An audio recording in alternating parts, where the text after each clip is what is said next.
কিন্তু বেশ কিছু মাস পরই মানুষ আমার শেষ হওয়ার মাস সংখ্যা গুনছিল। সবাই বলছিল আমি নাকি 20-এর বছর। সব বিষময় করে দিয়েছি। এতে আমার দোষ কোথায় তুমিই বলো?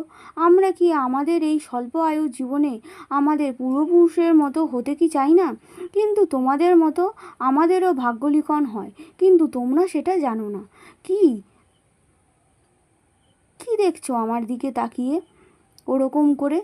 ও, তুমি অন্যান্য ক্যালেন্ডারের সাথে আমার সামঞ্জস্য খুঁজছো বুঝি, যে আমার এতগুলো মাসের ঘরে ফাঁকা কেন, তাই না?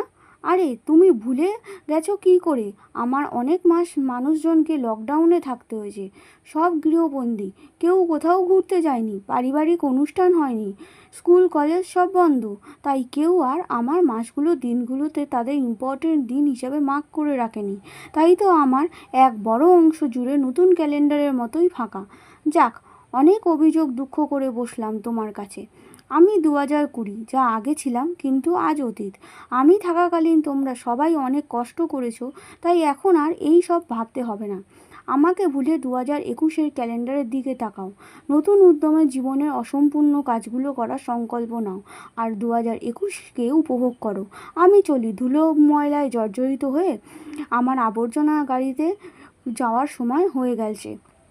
লেখাটি পুরনো, তাই ভালো লাগলেও জানাবেন এবং খারাপ লাগলেও অবশ্যই আমাকে জানাবেন এবং আমাকে শুধরে দিতে সাহায্য করবেন।